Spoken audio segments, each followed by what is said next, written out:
Emerald Downs Weekly right here on NBC Sports Northwest. Thanks for joining us once again. And moving along here in the 2019 season, Joe Withey along with Phil Ziegler and Vince Brune this week. Fellas, good evening.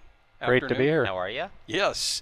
Hey, another weekend of racing at Emerald Downs. We're coming off a 4-day race week over Memorial Day weekend. We'll recap a lot of that great action. And we have 3 days of racing coming up. Friday night, a Fab Friday. And you know Fab Fridays. First race, 6:30. Live racing, live music, beverage specials, the $1,000 horseshoe toss. And you never know who might be the celebrity tosser in the horseshoe toss. We had a special guest last week. Yeah, Kenny Mayne from ESPN. Of course, he's from this area and lives close by. Stopped by the track, and Joe put him to work with the horseshoe toss, and he came pretty close to throwing a ringer.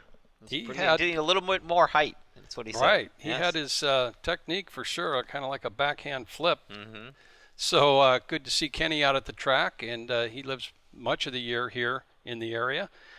Saturday and Sunday, always live music after the races. Of course, we're at 2 o'clock post time, both Saturday and Sunday. We have First Responders Day this coming Saturday, and Sunday a handicapping contest and the Hawk Fest out in the park. We'll have a little bit more on that stuff coming up, but a lot to go. We have an hour show, so let's talk a little bit about last week here at Emerald Downs. Let's get to the races. And we started off in race number 2. And, we have a bunch of trainers that are veterans. And on the inside there is Will Knott. And she's going to go on and pick up her first victory of the year. She won 3 in a row last year. She defeats Lizzie Lassen. Bye-bye Sal there. But that is another one of our nanogenarian trainers, meaning 90 years of age or older. And there was a quick shot of Bob Meeking. So now we have Arturo Arboleda, Pat Mullins, and Bob Meeking have won this year. And, we did a nice thing on Father's Day last year, Vince, but Bob Meeking is an excellent trainer, Joe. We go back with him many decades now, and as always, you give him the talent, and he produces. We saw Juan Gutierrez, I believe, riding that winner, and Juan is really back to that form that makes him the second leading rider all time at Emerald Downs. And before too long, if he keeps this up, we'll be talking about him being number 1.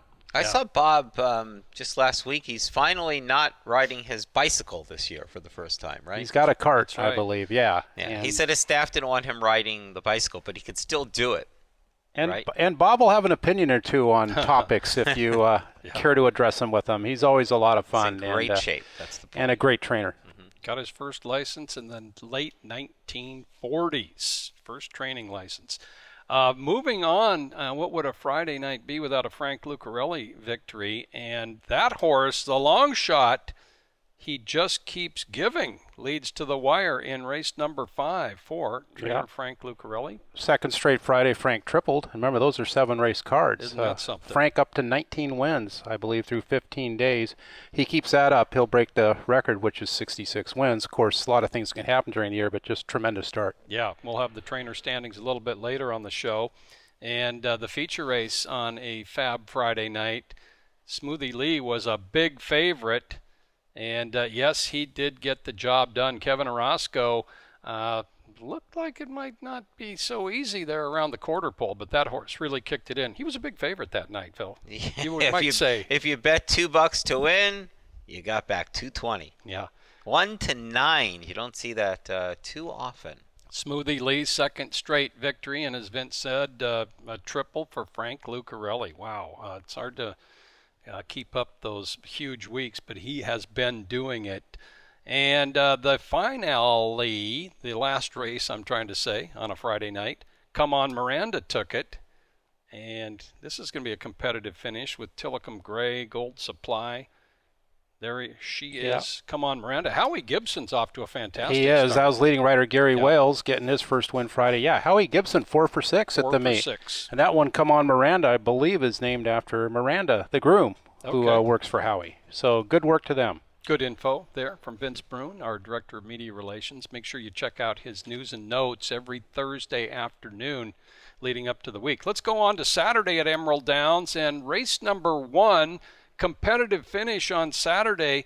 Another gem was ridden by Javier Matias. Here comes Silver Attaché to make it close, but Javier Matias reached a little Emerald Downs milestone there, Vince. Yep, and becoming the 9th jockey in Emerald Downs history with 500 wins. How about that?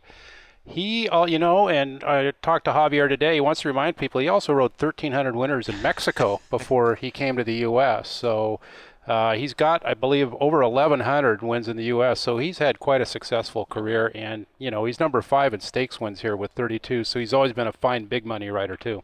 Highly respected in stakes races. Javier Matias got his first Long Acres Mile victory last year, of course, aboard Barkley. Let's go on to race number 6 on Saturday, and the weather wasn't beautiful. Phil, you got to admit, we finally had an off track around here. Finally, it didn't start out that way. We started out fast, then we went to wet fast, and then sloppy, as Tom Harris would say. Quite a bit of rain on Saturday afternoon. Mystical Image sneaking up the inside to defeat the favored Dudley Studley. There's Javier again Yeah. with the win, and Frank Lucarelli. Yeah, and a 2 putts for the win horse there. Good race by Mystical Image. And the feature race, let's hear the call from track announcer Tom Harris. A big victory here, no doubt, the final yards in this one. He's Not Gray gets to the front with a furlong to go. Das Bear is chasing back third. Ivy Mike, deep stretch though. And He's Not Gray in an absolute runaway. He's Not Gray will win it by a half dozen or so. Boy, he was skipping over that wet track, and then he changed leads just a little bit before the 16th pole, and that was a 10-length victory for owner John Parker, trainer Candy Kreiderman, and Gary Wales aboard. That's 2 wins at the meet for that horse. Yeah, and some of these horses that like the slop don't get an opportunity to do it too often, so it's tough to handicap and know who's going to do well. Obviously, He's Not Gray. He really liked the wet going. He did. He's won 5 of his last 6 overall, so that is a good horse at this meeting. He's Not Gray. We'll be back with more recap again. 4 days of racing last week here at Emerald Downs. We'll be right back here on NBC Sports Northwest. Vince, you are like Mr. Trivia here. You have all those stats. He's Too many You're a sometimes, stat man. He's got Oh, you stuff to stat man. add, I for know. sure. I know. Well, we don't want to bury him in minutia, but if we can throw it in every now and then. Well, at least you get it right. Gary is always off by 1 or 2. Sometimes on purpose. I know. Right, Phil? Yep.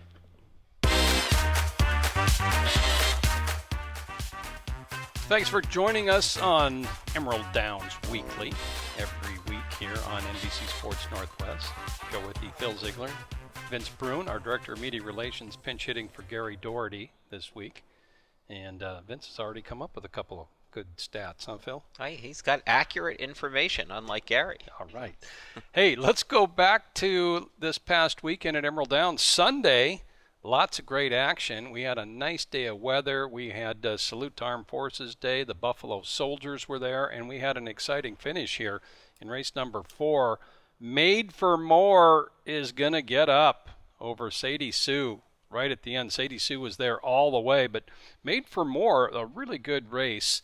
Paul Treasure trainee, and Paul did well last year when he brought horses up to Emerald Downs. Vince? He sure did. He had a nice filly named Aikman Juliet, who was a nice stakes winner you saw against Northwest Factor, but very good horseman, yeah. You saw both those horses came off the bench firing here because he won the nightcap there with Energica that day. He was in 2 races Sunday, won them both. Paul Treasure, congratulations there, and a really good finish here in race number 5 on Sunday as several horses vying for the lead. There's Sawyer's Hat on the inside. He has been prominent all the way. Also there, Vicente Shadow. But how about this one on the outside? Is Frank Lucarelli having things happen right? That was a tough one to call. But the photo finish camera showed the horse on the outside, owned by Ron Crockett. That is the winner, Legitimate Cause, with Kevin Orozco aboard. So a thrilling finish there in the 5th.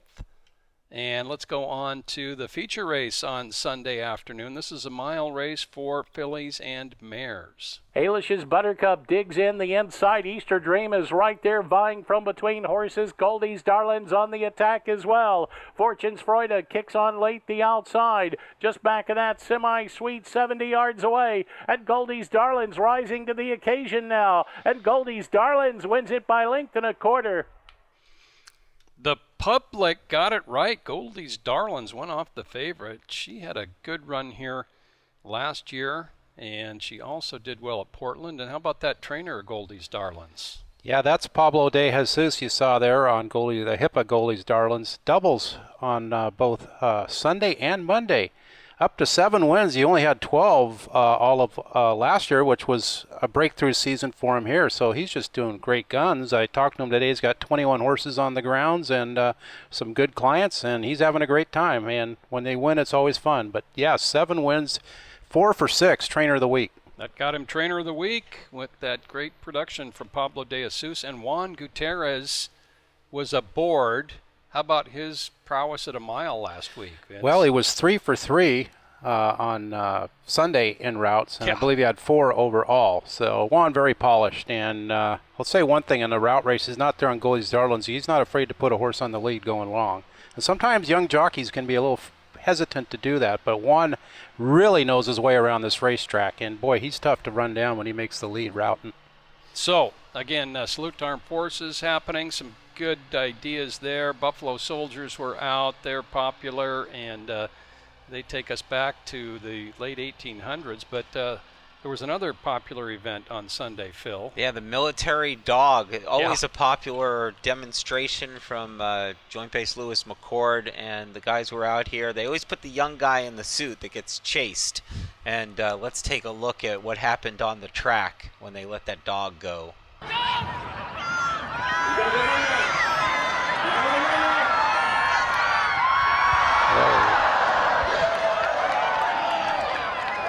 We tried to get Gary to do that, but we couldn't convince him.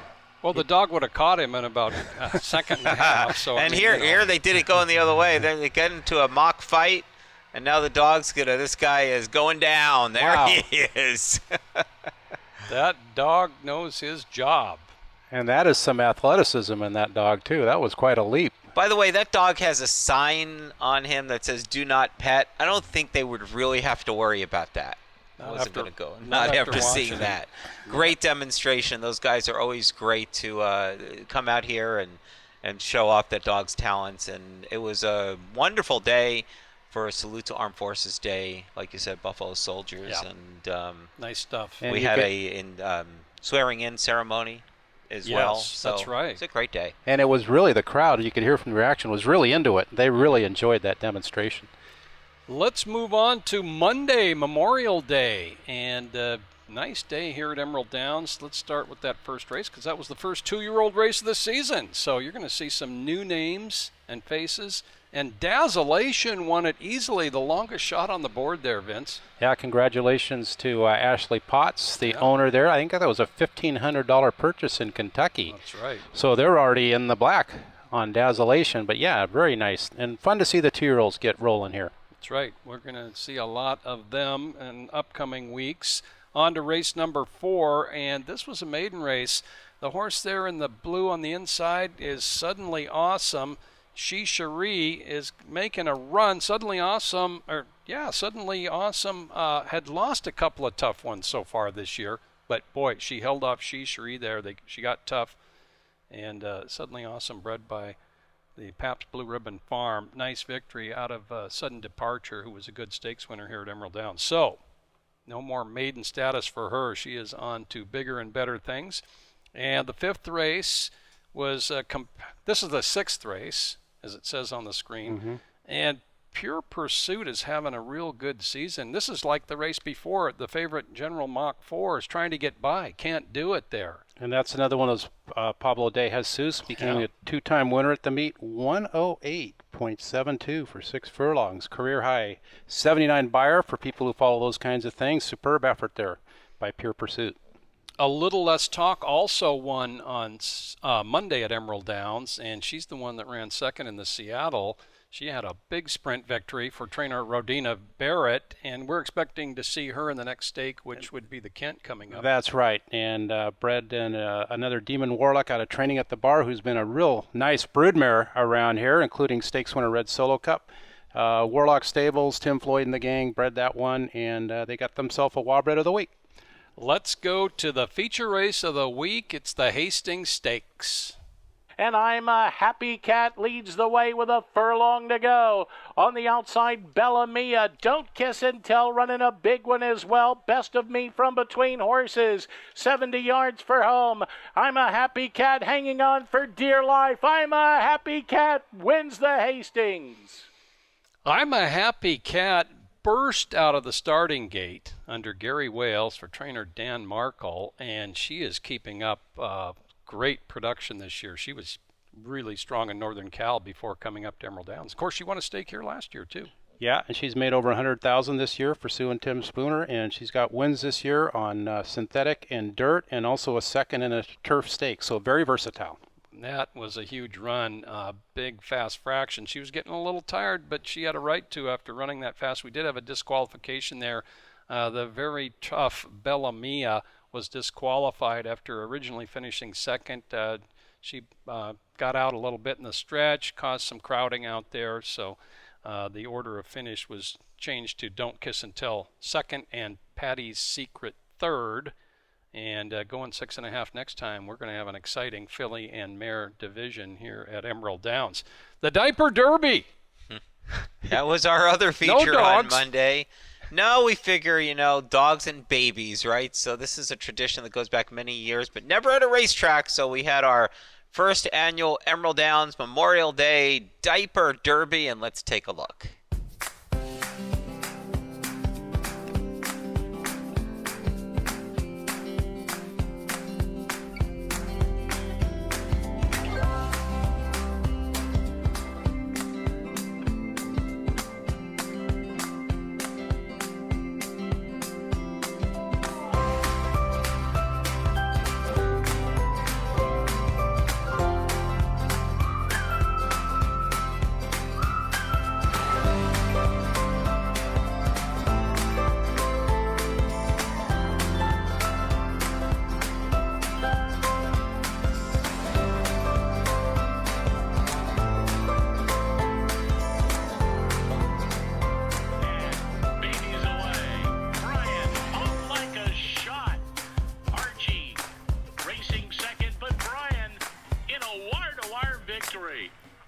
I love hearing Tom Harris go, babies away.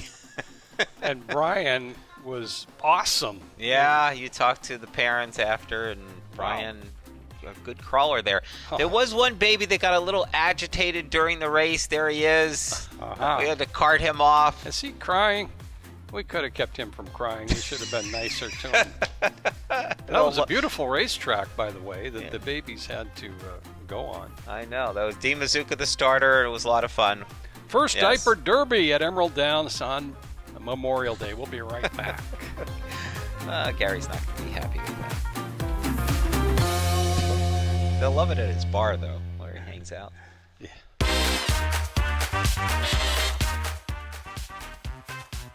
Emerald Downs Weekly, racing Friday, Saturday, and Sunday. Of course, 6:30 on Friday night, Saturday and Sunday at 2 p.m.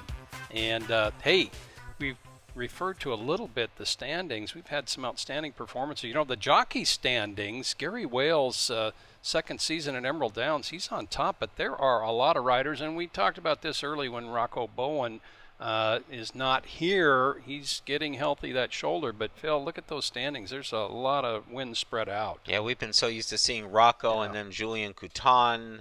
And without those guys here right now, it's totally wide open. And Gary's had a great meet so far. Yeah, Gary won the stake, of course, we just saw on Monday aboard I'm a Happy Cat. And that adds to the payday as well. But Juan Gutierrez having a really good return. The one thing you'll see with Juan there, it's always great to see a big drop-off from first to seconds. He's got 14 wins in 6 seconds. That tells you when he's in contention, he's getting the horse home first. And he's just it's like he hasn't missed a beat coming back. He is really in good form. Gary Wales impresses me day in, day out. He gives a good ride out there, and he's very consistent. So I don't think he's going anywhere atop the standings. I think he's going to be battling right there throughout. Training standings, Frank Lucarelli, boy, if you've been attending the races here at Emerald Downs, look at that, 19 for 57, a tremendous strike rate as far as winning, but the total wins, and we're going to see a little bit more comparison later in the show. But and again, Joe, 19 wins, 3 seconds. Yeah. And you pointed it out with like legitimate cause. When things are good, they're good. He's winning all the close ones, and everything's rolling, but wow. Blaine Wright second. Blaine's won 2 of our last 3 training titles, and good starts for some others as well. Chris Stensley, I know she has at least 4 maiden wins so far. So, and then the owner standings, Chad Christensen had that huge week a couple weeks ago, and he is off to a tremendous start among owners, 6 for 16. John Parker, boy, he's supporting the program, isn't he? You could say that, Phil.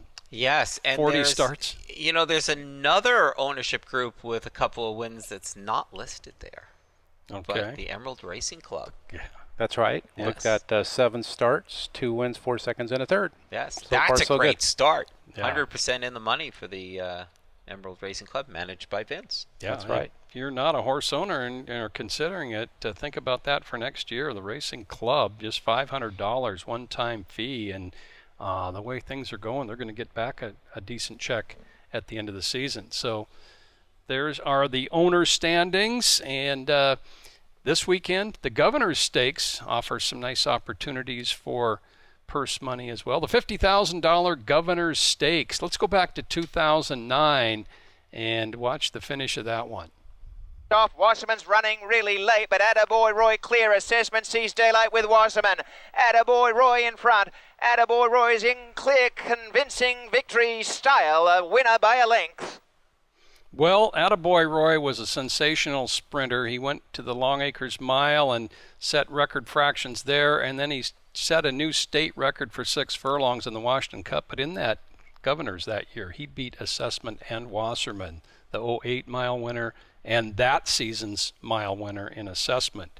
So this week's Governor's Stakes, well, we know Barkley is not going to be racing, and that's a shame for all the Barkley fans, and there are many. But the favorite in the race, Vince, could well be a Blaine Wright Stakes horse. Yeah, what else is new? No, Any Port in a Storm, very nice horse. He's stakes wins at multiple tracks already. Here you see him winning the Lost in the Fog on synthetic, and yeah, he's a really nice sprinter for Peter Redekop and Blaine Wright. And boy, I think 6 furlongs, he's going to be very tough to beat in that race. Of course you're part of, Joe, Sip and Fire.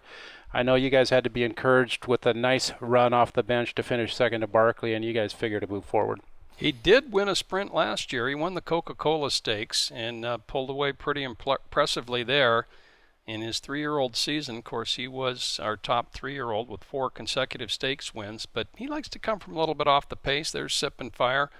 Of course, Rocco Bowen rode him last year, and Gary Wales has that mount for trainer Steve Bullock. So, second start of the year for Sip and Fire coming up in the Governors this Sunday. And, well, you know, we did have a ceremony as well last weekend for Dave Herensberger. Dave left us last fall, and of course he was an original investor in Emerald Downs. In fact, a great supporter of Washington racing. His first horse ever was Dave's Reality, who won 5 2-year-old races at Emerald Downs, or at Long Acres in 1982.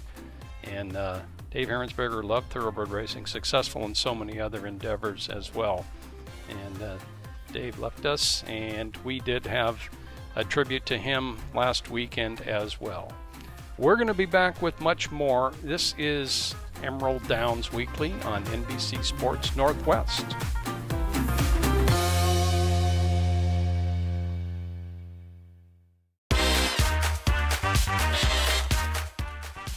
So the Governor's Stakes this weekend at Emerald Downs, the older horse division back in action, and always a lot of promotions here at Emerald Downs. We've got a full schedule and then some, and Again, this Friday, the Fab Friday, we'll have the horseshoe toss, beverage specials, and live music as well. And also this weekend, Saturday, we have First Responders Day. We'll recognize some of those very valuable members of our community. And, Sunday, a handicapping contest. Feel like you've got a couple details on that. Yeah, and Saturday, if you're a first responder or retired first responder, you get in free to show your ID for that. Handicapping contest on Sunday. It's $40 of live money. Just check in on the 5th floor anytime after 11:30 in the morning. We have $2,000 in prizes, including $1,000 for first place using races from Emerald Downs and California races. And it's a nice, fun day. Doesn't cost a lot to get in, and you're betting with your own $40. And then if you accumulate the most, you can win an additional $1,000 in addition to what you're going to win on your regular bets. And Hawkfest in the park, that's going to be a ton of fun. It's open for everyone. If you wear any Seattle sports gear at all, your favorite team, past or present, you get into the track for free on Sunday. And there's going to be a lot of activities in the park, pony rides, bounce houses, an auction, a raffle, and a special appearance by the Reptile Man. I don't know who that is, but I've seen pictures of the Reptile Man. I guess it's a guy with a bunch of reptiles putting on a show on the stage, and they'll be doing that as well. It's going to be a lot of fun out in the park from 1 to 5 p.m., and of course we start racing at 2 p.m. on Sunday. Yeah, if it's the same Reptile Man as several years ago, he's going to have one of them big boas all wrapped around his neck and his arms, and they're about that thick. Anyway, it'll be of interest, I'm sure, and safe. Yes. So, the Belmont Stakes and Bulldogs and Beagles coming up a following weekend, and then June 15th and 16th, the Indian Relay weekend, and we had a heck of a finish in the Indian Relay race last year, Phil. There was some controversy. Yes, and it's that whole weekend. We have 3 races on the 14th, 15th, and 16th, and concluding on the 16th is Father's Day, so you get a free cap that day and get to see the championships of the Muckleshoot Gold Cup. It's exciting. They ride 4 different horses in a race over 2 miles bareback. It's really incredible. And of course, the cap giveaway is a Father's Day tradition at Emerald Downs. First 7,000 fans with paid admission get that free cap for Father's Day this year. And we have a great buffet as well that's being served. Make your reservations today for the Father's Day festivities. A lot going on that day here at the track. I guess we're going to have a big crowd watching that Indian Relay finale on Father's Day, and it was exciting last year, that's for sure. The Belmont Stakes, again, not too far away, Saturday, June 8th, the final leg in the Triple Crown. No Triple Crown winner this year. We're getting kind of used to that in the last few years, but I don't know if you saw this race in person or not, but it was a pretty famous race as far as thoroughbred history goes. We all remember back in the 70s, this kind of reminds us what's happening now when we had all those Triple Crown winners. And in 1979, 40 years ago, there was another possible Triple Crown winner to close the decade. And Vince, remember what happened on that morning? Well, supposedly Spectacular Bid stepped on a safety pin, I believe. Yes. And ended up getting beat by Coastal. And me and Joe were talking about it before the show. That might be racing folklore, but I'm here to tell you that horses, stuff happens. It happened. And they win that you don't hear about it. So, listen, I'm a big Spectacular Bid fan. He was a tremendous racehorse, which he certainly proved as an older horse. But I don't buy that story as far as a safety pin. Let's take a look at the stretch of the Belmont Stakes from 40 years ago. Spectacular Bid on the outside. It is Coastal on the inside. Those two now vying for the lead, and Coastal puts ahead in front. Spectacular Bid back into second. Golden Act is third, approaching the 16th pole. It is an upset now. Coastal has the lead by 3. Spectacular Bid on the inside, Coastal on the outside. It is Coastal in front.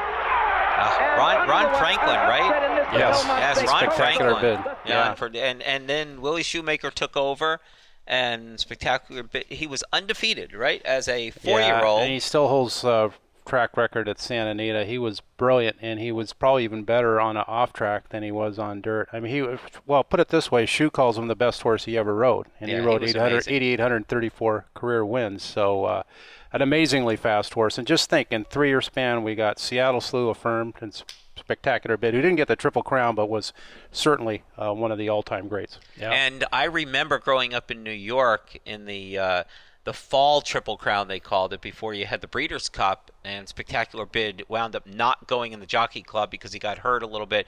But his last race was the Woodward, which was very distinctive because there he goes. Yeah. That's the break from the gate, as you notice. He outbroke all those other horses by that much? Wow. All alone. Yeah. And there he is coming down the stretch. It's called a walkover. Yes. They're rare. Tracks don't like to run them because the handle's not real high for those races. I had that one. You had that. You had the bid in Adam, look at that. Under wraps, 2:02 and 2. That is a pretty fast time for a mile and a quarter, considering he was running by himself with Willie Shoemaker aboard. What a surreal thing to see him out there on that Belmont track. That was his all by final himself. career race. Yeah. I did see a walkover once at Hollywood Park when Sharp Cat and Alex Solis, I think it was the 1997 Bayakoa, where she was the only one entered. And what I remember is she was coming down the stretch and there were a few boos. But it was not because she wasn't a good horse. I think people just didn't like that there was just one horse. Just they can't bet on it. Yeah. Okay, well, Spectacular Bid remembered, one of the greats of all time, undefeated as a 4-year-old. I think it was it 9 for 9, I believe. But he did end it with a walkover, a rare walkover, and he was upset the year before in the Belmont Stakes. So we're going to take a timeout, and we'll come back with our stat versus stat and a little bit more here on Emerald Downs Weekly at Emerald Downs. Name the trainer of Spectacular Bid. Bud Delp. Grover Bud Delp, right. Yes. You don't believe the safety pin story. I don't. You're not buying it. Well, I think it might have happened, but like I say, I mean, if he's truly a champion, he overcomes that. And he was a great horse. But, I mean, I don't know. He couldn't overcome Ron Franklin.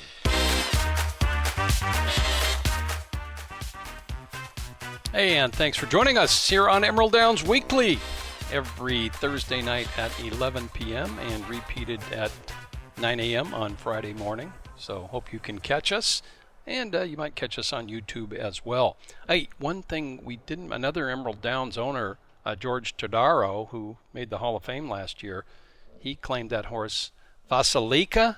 She's now won 12 of 14 starts in the last 15 months. So there's a horse that runs often, and she won a Grade 1 this weekend, Vince. The Gamely, and which was a mile and an eighth on turf, and she got at the eighth pole. I wasn't sure she was going to get there, and she kind of ends up going away. She just grinds at you. She's really impressive. Flavian Pratt up.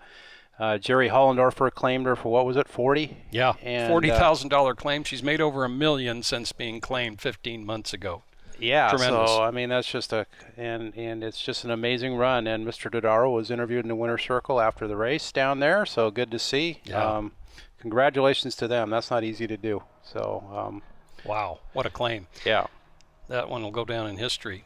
Hey, stat versus stat. Gary's not with us, but did his homework, provided us with a stat. Let's take a look at Gary's stat. Frank Lucarelli leading Emerald Downs with 19 wins, just a tremendous start, and he is on a record pace, as Gary points out right here.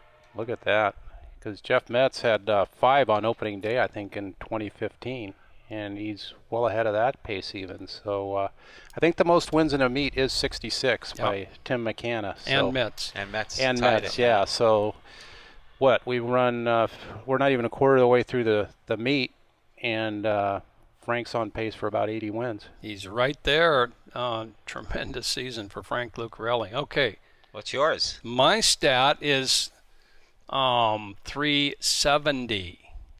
Now that might not. That's a lot if you're talking about horses running in 1 week, and it's not very much if you're talking about salary for a week. But it is a number, and let's watch a thoroughbred in action.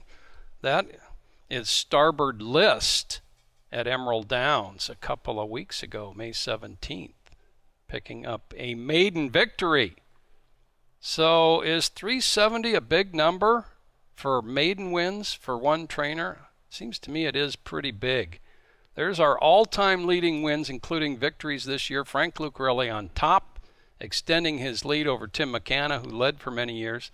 Look down there in 9th place. That's Tim McCanna's maiden wins alone at Emerald Downs. He would be in 9th place if all he did was run maidens at this track. So he had quite a few young horses here over the years and picked up victories. And you might be asking, how many maiden wins does Frank Lucarelli have? And Vince found that out for me, and that was 285. 285, so, right.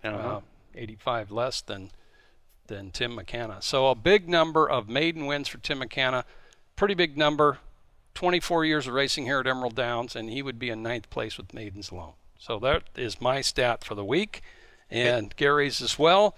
And I don't know which one do you like better. I'm going to let you vote for this. I'll give the edge to Joe there. Gary's wasn't bad, but I mean, I think Joe's is really exceptional. Joe That's wins again. Really interesting.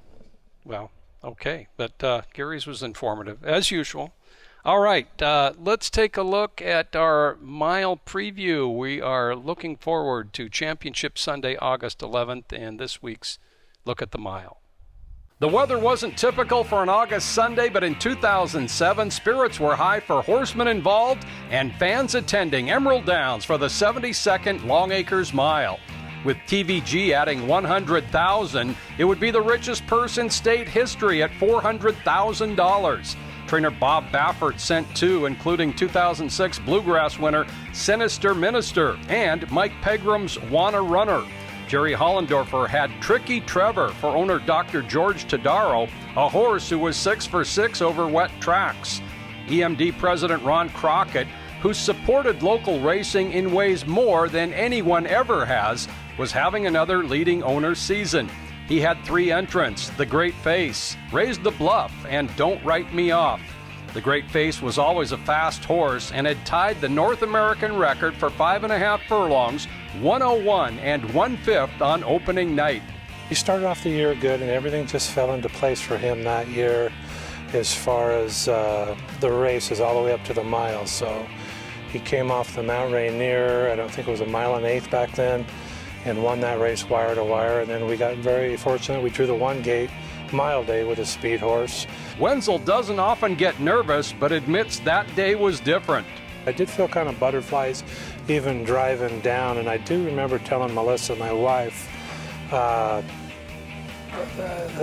I felt we had a decent chance to run well if the horse broke from the gate. And so I think it's when you feel like you have a decent chance, I think you feel a little more kind of buzzy or pressure of that compared to when you're just in there and hoping rather than knowing you maybe have a legit chance. Juan Gutierrez, the only rider in the Great Face's 16-race career, got him out quickly and to the lead.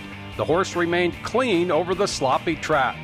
At the top of the lane, they all kind of came to him, and I thought for a minute there they might come a little stronger, but he started running when Juan switched leads and sent him away, and then Ron Crockett's other horse, Raise the Bluff, came to him down the lane, and they both went head and head down the lane, and the Great Face just kind of gutted it out. Stride to stride, the Great Face has won it.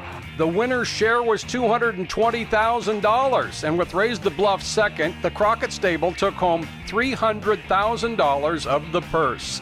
At meet's end, he had a state record owner's total of over $580,000. Wenzel is still involved. And I still care for the Great Face. My family and I have tried to help take care of him after his post-racing career, and so I still try to help him out. Thanks for joining us. Our final segment of Emerald Downs Weekly. And Joe Withy along with Phil Ziegler and Vince Brune. And let's take a look at some Friday action for Emerald Downs. We've got some time for that. Phil likes to do handicapping. In fact, you got to make your appearance on Handicappers Corner this year. Yes, I like to do it at least once during the year when either you or Tom take a day off. You never take a day off. Have you taken a day off in 24 years here at Emerald Downs? Oh, yeah. No. Do you remember Sure that? I have. I do. Yeah. Really? Yeah, he took You his... missed a day of I racing? went back took his to father back DC east, for yeah. the honor flight program for my dad, who was a World War II vet. That was about Who filled in 5 for you years then? I ago. did the Win Place show for 2 days. Really? Yeah. Wow. And Joe, I heard all about the sound like a great trip. Yeah, that was Wow. good. That's amazing. So it can happen. You do not take too many days too off, many. I could say that. And Oh. and you don't either, as a matter of That's fact. true. And neither do you. No, we're all here. We love it. That's because we love it here at Emerald Downs. Especially Yeah, when we're that's running for live. sure. It's great. Oh, yeah. So my pick's going to be in race 5. Sorry, Vince, going against the club horse here, but Okay. statistic earlier, I'm going to pick a filly Can Dream because Frank Lucarelli, with all those wins in only a couple of seconds, this was one of the horses that actually ran second one of those couple of times. So filly Can Dream, I think we'll find the winner's circle in race 5 on Friday night.